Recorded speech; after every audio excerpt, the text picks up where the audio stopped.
자, 이게 그 훈민정음 간송 전영필 선생님께서 목숨처럼 지켜내신 1940년 안동에서 발견하셔서 일제강점기 때 기와집 11책값을 내서 지켜내신 정말 어마어마한 책입니다. 이게 세종대왕께서 직접 창제하신 훈민정음 28자에 대한 원리와 음가와 또 그 의의가 나와 있고요. 28개에서 24개가 됐는데요. 사실은 훈민정음 해례본에는 28개의 글자 말고 또 굉장히 중요한 한글의 기능 중에 세종대왕께서 명시한 게 있습니다. 그게 뭐냐면 천지인으로 다 만들어냅니다. 놀라죠? 놀랍지 않습니까? 이거를 세종대왕께서 홀로 진짜 만드셨는데요. 반갑습니다. 신사임당 TV 구독자 여러분. 저는 이카이스라는 회사를 운영하고 있는 이현준이라고 합니다. 유튜브 채널로는 이현준 TV가 있고요. 저는 마이풀이라는 브랜드로 우리나라에서 외국어 교육 사업을 하고 있고요. 또 가나다라는 브랜드로 전 세계에 우리 한국어를 수출하고 한국어를 가르치는 일을 하고 있습니다. 뵙게 돼서 반갑습니다. 훈민정음이 있기 전에는 우리나라 사람들은 어떤 식으로 소통했나요? 자, 훈민정음 창제 이전에 우리나라 사람들의 문자 생활에 대해서 이야기하기 전에 사실 우리나라는 대대로 동아시아로서 한자 문화권이었습니다. 중국과 우리나라, 그리고 일본, 베트남이라든지 싱가포르, 또 몽고 정도까지를 동아시아 그리고 한자 문화권으로 봅니다. 수천 년 전부터 사실은 갑골문으로 시작된 한자를 문자로 쓰기 시작했죠. 사실 우리나라도 마찬가지 삼국시대부터 그 전부터 또 신라 고려 그리고 조선에 이르기까지 한자를 썼습니다. 근데 이 한자는 우리나라 말과 좀 다르기 때문에 특히 우리나라는 이제 교착어로서 조사가 있고 또 중국이랑 어순이 다르기 때문에 이걸 가지고 우리가 찾아라고 해서 글자를 빌려 쓴다 해서 한자에서 일부 음이나 훈을 따서 음이나 뜻을 따서 표기하는 우리가 잘 아는 향찰이라든지 이도라든지 또 구결이라는 방법이 있었습니다. 사실 이게 우리나라만 있던 게 아니고요. 일본도 이 방식을 그대로 사용했습니다. 아마 일본에서 쓰던 방식도 우리가 전래해줬다고 저는 생각합니다. 이건 내피셜입니다. 삼국시대 때부터 우리가 활발히 교류하면서 일본의 한자도 가르쳐주고 많이 했지 않습니까? 근데 그 당시에 우리나라가 향찰이라든지 이두를 썼습니다. 즉 한자만 가지고는 그대로 우리나라 말을 표기할 수가 없으니까 한자의 음이나 조사 부분을 주로 이제 음을 썼고요. 또 이제 뜻 부분 훈독이라고 해가지고 향찰로 썼는데 또 이두를 썼는데 그거를 일본에서 아마 배웠을 것 같아요. 아, 이렇게 하는 거구나. 그래서 일본도 사실은 음과 훈을 따서 쓰는 그게 이제 히라가나라든지 가타가나도 사실 그게 원리에서 나온 거고요. 또 베트남 글자인 쯔놈이라고 있는데 그것도 사실 마찬가지 베트남도 한자 문화권이었습니다. 그거 가지고 옆에 우리가 구결 달듯이 한자를 변형시켜서 자기네 나라 발음을 표기하는 게 있었어요. 우리나라도 있었지만 사실 우리나라가 거의 원류라고 생각을 합니다. 우리의 향찰이나 이두에서 한자만 가지고 우리나라 말을 표기하기 어렵기 때문에 조사라든지 어순을 바꿔 쓰는 구결이라든지 그런 것들이 있었지요. 다만 한자 자체도 식자들, 귀족들, 지배층들이 쓰는 거였기 때문에 일반 서민들은 사용하기가 어렵고 사용할 수 있는 문자가 거의 없었다라고 보면 됩니다. 그래서 사실은 조선시대 또는 그 이전에도 귀족층과 지배계층 말고는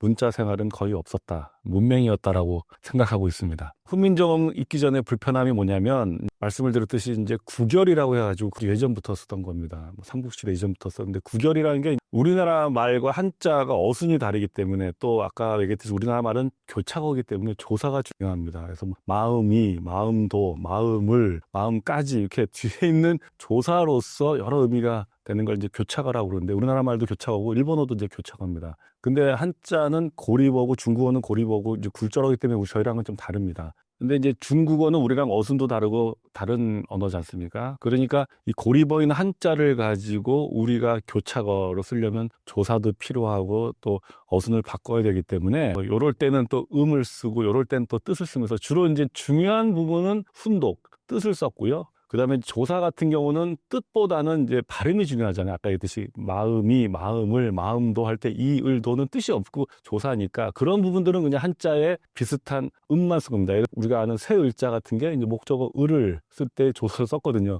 그게 새를 뜻하는 게 아니라 을을 쓴 거였거든요. 이런 식으로. 근데 마음을 할 때는 마음은 심자로 표시하고 마음 심자로 을은 이제 새 을자를 쓰는 게 마음을 이가 되는 거죠. 그런 식으로 썼습니다. 또 구결이라고 해가지고요. 이게 구결이 이제 마찬가지 한자를 풀어 쓰고 해석을 할 때 이 순서를 바꿔야 되거든요. 이게 한자 시험 같은 거 공부할 때 보면 뭐가 나오냐면 한자 시험 중에는 한자를 쭉 풀어쓰고 해독하는 순서를 맞춰라라고 이렇게 한자 시험에 나올 경우가 있어요. 그게 굉장히 복잡합니다. 이게 목조가 뒤로 가 있고 막 하기 때문에 한자를 쭉 쓰면 그대로 우리나라 말 순서대로 읽으면 안 되고 그걸 이렇게 앞뒤로 막 바꿔서 해석을 해야지 한자가 되잖아요. 그걸 그 어순을 바꿔주기 위해서 제대로 해독하기 위해서 표기했던 게 석독구결이라고 하는데 그 석독이 풀어서 쓰기 위한 방법이란 뜻입니다. 그래서 그게 글자를 간략하게 해가지고 뭐 조사라든지 그런 걸 만들어 쓰는 걸 이제 자토 석독구결이라고 하고요. 또 점을 찍어가지고 여러 점 표시로 정말 무슨 암호 같은 겁니다.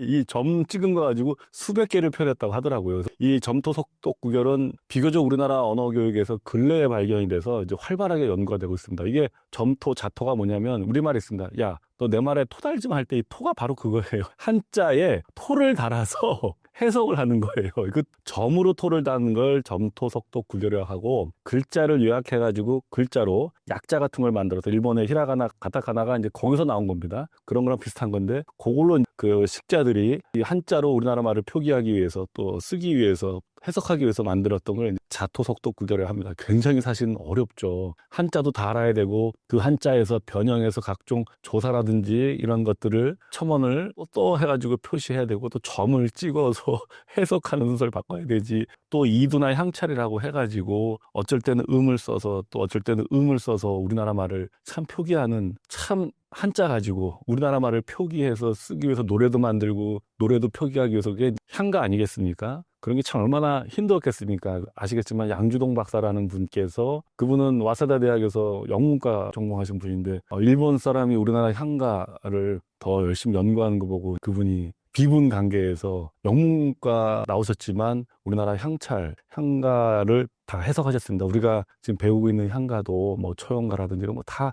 그분이 만드신 건데요. 정말로 보면 어려웠던 정말 한글이 나오기 전까지 즉 훈민정음 창제하기 전까지는 힘들게 문자 생활을 했다라고 저는 생각하고 있습니다. 훈민정음에서 사라진 네 글자가 무엇인가요? 1443년에 세종실록의 12월 30일 마지막 기사에 이달의 임금이 친히 언문 28자를 만들었는데 전자를 모방하고 초성, 중성, 종성어, 남유, 합힌 연여의 글자를 이뤘다. 뭐 이렇게 나온 구절이 딱 나옵니다. 우리 문자에 관한 것과 이어에 관한 것을 모두 쓸 수 있으니 이것을 훈민정음이라 일렀다라고 딱 끝납니다. 이러고 근데 끝납니다. 그리고 이제 3년 후에 1446년에 훈민정음이 반포가 되는데요. 초기 훈민정음 세종대왕이 만드신 것이 참 소중하게도 우리나라가 지금 현재 보유하고 있는 간송 전영필 선생님께서 목숨처럼 지켜내신 훈민정음 해례본이 남아 있어서 우리가 제대로 된 훈민정음에 대한 연구를 할 수 있었습니다. 자, 이게 그 훈민정음 간송 전영필 선생님께서 목숨처럼 지켜내신 1940년 안동에서 발견하셔서 일제강점기 때 그 유명한 기와집 11책값을 가지고 내서 지켜내신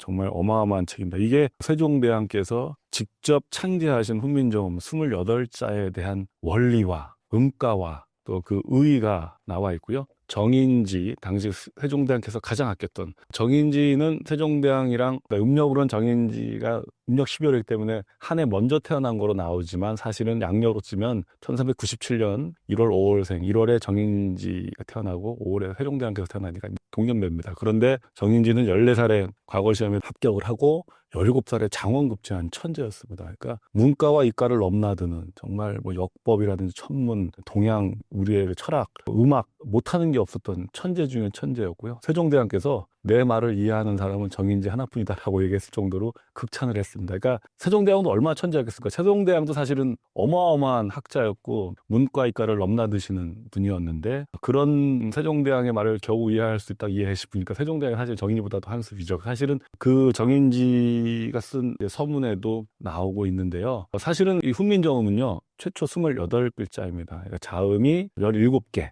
그리고 모음이 11개입니다. 그 중에서 이제 우리가 4개가 사라졌습니다. 이응과 옛 이응이라고 하는 꼭지 이응이 이제 하나로 합쳐졌으니까 이제 꼭지 이응이 없어진 거고요. 여린 히읗이 사라졌습니다. 우리가 획이 하나씩 더 되면서 음이 거칠어지거든요. 기역에서 획이 하나 되면서 키읔이 되고, 미음에서 획이 하나 되면서 디귿이 되고, 디귿에서 티귿이 되고, 그 다음에 미음에서 또 획이 위로 올라가면서 비읍이 되고, 옆으로 가면서 피읍이 되고, 이런 식으로 이제 또 시옷에서 또 획이 하나 되면서 지읒이 되고, 또 획이 하나 추가되면서 치읓이 되고, 그래서 스, 즈, 츠, 그, 끄, 느드, 트 이렇게 되는데, 이응도 이응에서 히읗 각이 중간에 여린 히읗이 있었습니다. 근데 여린 히읗이 사라졌죠. 의와 흐 사이에 이런 소리인데 바람 소리 같은 거라고 저는 생각합니다. 그것도 없어졌고요. 그 다음에 반치음, 우리가 세모라고 하는 반치음도 자음에 있었는데 없어졌습니다. 그래서 자음 중에 사라진 거는 이제 여린 히읗이 사라졌고요. 꼭지 이응이 이응이랑 합해지면서 사라졌습니다. 이제 옛 이응이라고 그러죠. 그리고 반치음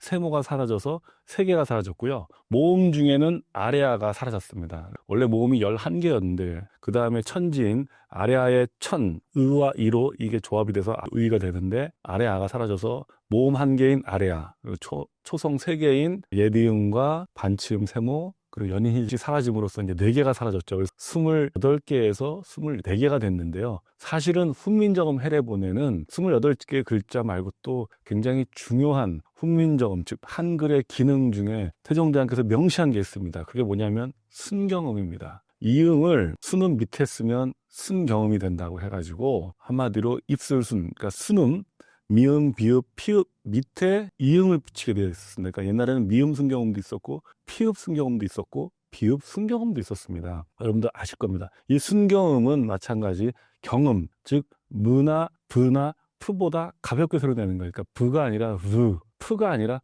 프 이렇게 가볍게 소리 내라고 해례본에 음가가 나와 있습니다. 입술이 잠깐 합쳐지면서 가볍게 내라고 되어 있습니다. 그러니까 비읍의 브에서 비읍 순경음입니다.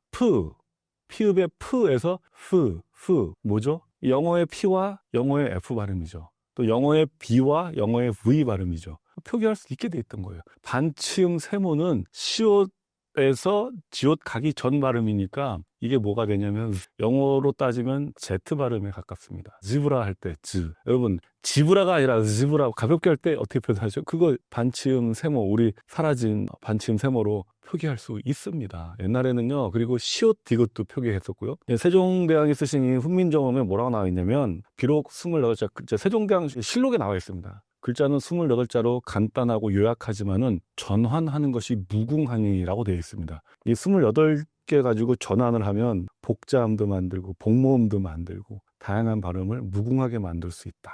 여러분, 훈민정음은 세종대왕께서 하늘이 된 예지로 홀로 신기를 운영하여 창조하신 글자라고 실록에 이렇게 표현이 됩니다. 정말 그게 이제 홍양호가 17세기에 정조대왕 때 홍양호라는 분이 쓴 그 보고서에 나오는 얘기입니다. 세종대왕께서 홀로 신기를 운영해서 하늘이 된 예지로 만들었다고 하는데 저는 정말 그 말에 동감을 합니다. 모든 우주 만물에 있는 거는 이 우주 안에 있는 거죠. 그 우주의 원리를 알면 모든 걸 풀 수 있는 거지 않습니까? 사실은 이 세상에 존재하는 모든 걸 흙과 나무와 사람과 모든 동물과 소리, 물, 그게 다 결국 우주의 물질로서 만들어진 겁니다. 그래서 동양과 서양을 막론하고 많은 철학자들은 이 우주는 무엇으로 이루어졌고 이 우주의 기본 원리가 무엇인지에 대해서 고대 그리스 때부터 그 전부터 또 우리 동양에서도 정말로 많은 철학자들이 연구를 했죠. 그래서 뭐 4원소설, 5원소설 있지 않습니까? 그리스에서부터 서양에도 있었고요. 우리 동양은 뭐가 있었습니까? 음양오행입니다. 이 우주는 음과 양이 있고, 즉 밝음이 있으면 어둠이 있고, 수컷이 있으면 암컷이 있고, 높음이 있으면 낮음이 있고, 그렇죠? 음과 양으로 이루어졌다. 그리고 옥화토금수, 이 5개의 오행, 이것이 5개의 물질이기도 하면서 5개의 또 기운을 의미합니다. 이 우주는 나무, 불, 흙, 그 다음에 금, 물로 이루어져 있고 음과 양으로 이루어졌다. 우리가 일주일을 삽니다. 월, 화, 수, 목, 금, 토, 일. 그 일주일 사는데 여러분 우리는 음양오행을 사는 겁니다. 일월, 화, 수, 목, 금, 토, 일. 그래서 우리가 일주일 사지 않습니까? 동서양을 막론하고 모든 우리 철학의 기본이 되는 게 사실은 우주학에서 비롯됩니다. 서양의 점성술이나 동양의 명리학이나 사주역학 이런 모든 것들이 뭐 관상학이라든지 성명학이라든지 이런 모든 것들도 사실은 원류를 거슬러 올라가면 동양의 음양오행이 나오고요. 그 음양오행은 결국은 천문학이자 우주학입니다. 그 사람의 관상도 음양오행으로 풉니다. 동양의 관상에서는요. 모든 게 다 거기서 나온다고 하는데 사람의 목소리도 결국은 음양오행으로 이루어진다라고 보는 거죠. 맞습니다. 그래서 양모음 있고 음모음 있지 않습니까? 그리고 목소리가 있고 화소리가 있고 물소리가 있고 불소리가 있고 흙소리가 있다고 보는 거죠. 목화토금소. 그럼 결국은 사람의 소리도 우주에서 있는 거고 이 모든 소리들이 다 우주에서 있는 거니까 나무 소리가 있는 거고 새 소리가 있는 거고 목화토금 새 소리가 있는 거고 물 소리가 있는 거고 흙 소리가 있는 거죠. 그래서 사람의 말도 결국은 이 구강 구조에서 음소리, 양소리, 목화토금수가 난다고 본 거죠. 그게 세종대왕이 보신 거예요. 그래서 이걸 분해하십니다. 소리를. 정말 연구를 많이 하신 거죠. 대단히 소름이 돋습니다. 그래서 이 자음을 초성이라고 그럽니다. 이거를 목화토금수로 분리를 합니다. 그래서 목소리가 있다. 목은 뭐냐? 그, 크, 끄. 여러분, 크가 어디서 나냐면요. 어금니에서 납니다. 이 어금니는 뿌리를 깊이 닫고 있기 때문에 나무와 같다. 나무 소리가 목소리입니다. 그래서 크. 아음이라고 해서 어금니 소리는 목소리에 해당합니다. 그리고요, 불이죠. 느드트. 여러분, 느드트는 혀소리입니다. 이게 불소리고요. 혀는 우리 입 중에서 제일 항상 움직이고 있죠. 불이 어떻습니까? 불은 고정되어 있지 않습니까? 불은 계속 움직이죠. 혀가 계속 움직이니까 혀는 불이다. 그래서 여러분 느드트 소리를 내려면 혀 끝에 소리가 나는 걸 여러분 느끼게 됩니다. 그래서 훈민정음에 보면 니은, 디귿, 티귿이 혀 끝이 천장에 닿는 모습을 그대로 형상해서 참 세종대왕 대단하십니다. 그래서 니은, 디귿, 티귿이 만들어집니다. 그 다음에 여러분 미음, 비읍, 피읍이 어디서 납니까? 입술의 소리가 납니다. 미음, 비읍, 피읍은 입술의 소리가 난다는 게 느껴지실 겁니다. 입술 소리죠. 입술 소리가 뭡니까? 입술은 네모 반듯하죠. 그리고 모났다가 펴진다고 해서 흙으로 본 겁니다. 그래서 순음, 목화토금 설 때 토, 이게 그래서 순음입니다. 미음, 비읍, 피읍입니다. 그리고 목화토금이죠. 금이 뭐냐? 쓰입니다. 우리 이 구강 구조 중에 쇠에 해당하는 도끼에 해당하는 게 뭡니까? 이죠. 이로 우리가 물고 뜯고 깨물지 않습니까? 도끼가 나무를 찍듯이. 그래서 이가 금소리다. 이가 나는 소리를 보겠습니다. 여러분 스지츠 소리 한번 내보십시오. 이에서 나는 겁니다. 그래서 이 시옷이 한자에 이 치자에 보면 시옷처럼 되어 있는 게 그게 뭐냐면 고대 갑골문에서 이를 형상화한 겁니다. 이를 형상해서 이렇게 된 거거든요. 이가 빽빽히 들어차니까 그걸 시옷으로 표시한 거거든요. 그래서 시옷이 나오는 거예요. 그러니까 뭡니까? 시옷은 이 소리고 이 소리는 금소리다. 시옷에서 지읒에서 칡이 나는 거예요. 그러니까 소리가 하나씩 거칠어지면 같은 기관에서 목이면 목소리, 입술이면 입술, 또는 이면 이 하나씩 거칠어지는 거에 획을 더한 거예요. 정말 과학적이지 않습니까? 그리고 이게 뭡니까? 목구멍에서 나는 거예요. 목구멍은 동그랗잖아요. 그래서 목구멍을 그대로 번떠서 이응이 나는 겁니다. 그래서 이응 소리가 목구멍 소리예요. 획이 하나씩 커지면서 흐가 되는 건데 마찬가지 목은 항상 젖어 있잖아요. 목구멍. 그러니까 뭡니까? 마지막으로 물 소리죠. 소름이 돋습니다. 그래서 아설순치읒, 목화토금수로 자음을 3개씩 만들어서 16개. 그리고 그 중에서 반치음, 세모가 따로. 이거는 목화토금수에 해당되지 않고 치음이지만 반치음이다라고 해서 만듭니다. 그래서 17개가 된 겁니다. 그리고 이제 모음은 여러분, 우리는 어린아이들도 천지인 3개 가지고 모음을 만들어낼 수 있습니다. 우리 삼성 폰 보면 모음 쓸 수 있죠? 대단하죠. 이 자음 아래 하늘 가지고 위아래로 아야 어여 옆으로 아야 어여 만들어서 그걸 또 복모음까지 만들어냅니다. 외국 사람들이 보고 신기해합니다. 외국은 모음이 아예 5개 정도밖에 없어요. 다 그 정도밖에 모음이 없습니다. 거기서 히라가나도 가키구개고 사실세로 다 그 정도. 몽골의 파스파 문자도 5개 모음으로. 그러니까 모음을 5개 정도밖에로 아예 2, 5 정도 한 거예요. 동서양을 막론하고. 그런데 우리 세종대왕은 모음을 이루는 게 천지인으로 아야, 어여, 오요, 우유, 그리고 봉범, 왜, 와, 다 만들어냅니다. 놀라죠? 놀랍지 않습니까? 이거를 세종대왕께서 홀로 진짜 정말 하늘이 된 예주를 만드셨는데요. 가끔씩 보면 어떤 교수도 그렇고 훈민정음이 몽골의 파스파 문자를 베꼈다라고 이렇게 얘기하시는 분이 있어요. 저는 거기에 절대 동의하지 않습니다. 훈민정음에 보면 이달에 임금이 친히 언문 28자를 만드셨는데 글자가 옛 전자를 모방하고라는 구절이 나오긴 나옵니다. 근데 그 전자가 몽골의 파스파 문자를 말하는 거다라고 주장하시는 분이 있어요. 단언하시는 분이 있어요. 저는 그거에 동의하지 않습니다. 이때 전자는 통상적으로 우리 이제 학자들은 한자의 전서체를 의미합니다. 전서체가 중국의 진시황 이전에 고대 중국이 이제 갑골문을 썼지 않습니까? 거기서 우리가 한자에 보면 옛날에 전예 해행초라고 있었습니다. 전서체가 있었고 예서체가 있었고 해서체가 있었고 행서체가 전예 해행초, 초서체 있었습니다. 그러니까 갈수록 이제 흘려지는 건데 옛날 옛날체가 전서체. 우리가 흔히 도장 팔 때 옛날 막 이렇게 딱딱 각져가 복잡하게 생긴 글자. 중국의 진나라 이전에 고대에 쓰던 건데 뭐 주나라도 쓰던 거를 진시황이 중국을 통일하면서 재상인 이사한테 복잡하고 각 지역마다 나라마다 달랐던 옛 갑골문을 통일시킵니다. 진나라가. 진시황이 중국을 통일하면서 도량형과 글자를 통일하죠. 그때 진시황이 만든 글자가 전서체입니다. 소전이라고 하는데 옛날 갑골문을 정리를 해서 만든 그 전서체가 어떻게 보면 되게 디자인적으로 멋있죠. 복잡하고 우리가 흔히 도장 팔 때 쓰는 글자 있죠. 그게 전서체입니다. 그 이후에 이제 예서체가 나오고요. 예서체가 이제 간략화시키고 너무 전서체가 복잡하니까 갑골문에서 나왔으니까 그 다음에 거기서 우리가 하는 이제 한자 정자체가 이제 해서체입니다. 그래서 해서체가 정자체고요. 그 다음에 그걸 흘린 게 행서체고 그 다음에 그걸 더 막 흘려 쓴 게 이제 초서체입니다. 전여해행초라 그러는데 그때의 전서, 즉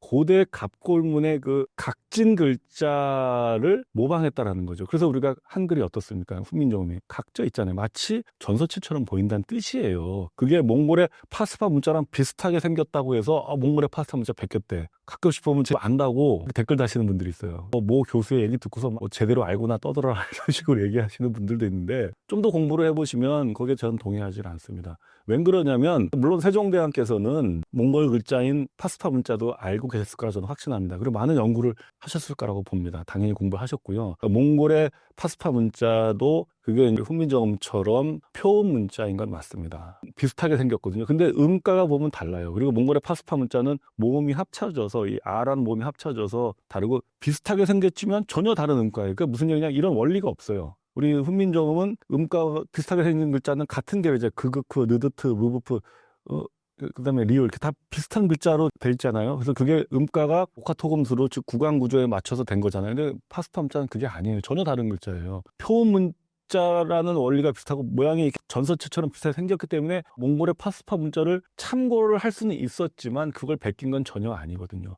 훈민정음 해례본을 보면 아닌 게 너무나 명확한데 아직도 그렇게 주장하시는 분들 보면 아니 몽골의 파스파 문자하고 전혀 다른 원리를 만들어줬는데 왜 그렇게 주장하는지 저는 참 안타까워. 선머슴이 사람 잡는다고 그런 건 아니다라고 제가 단언할 수 있습니다.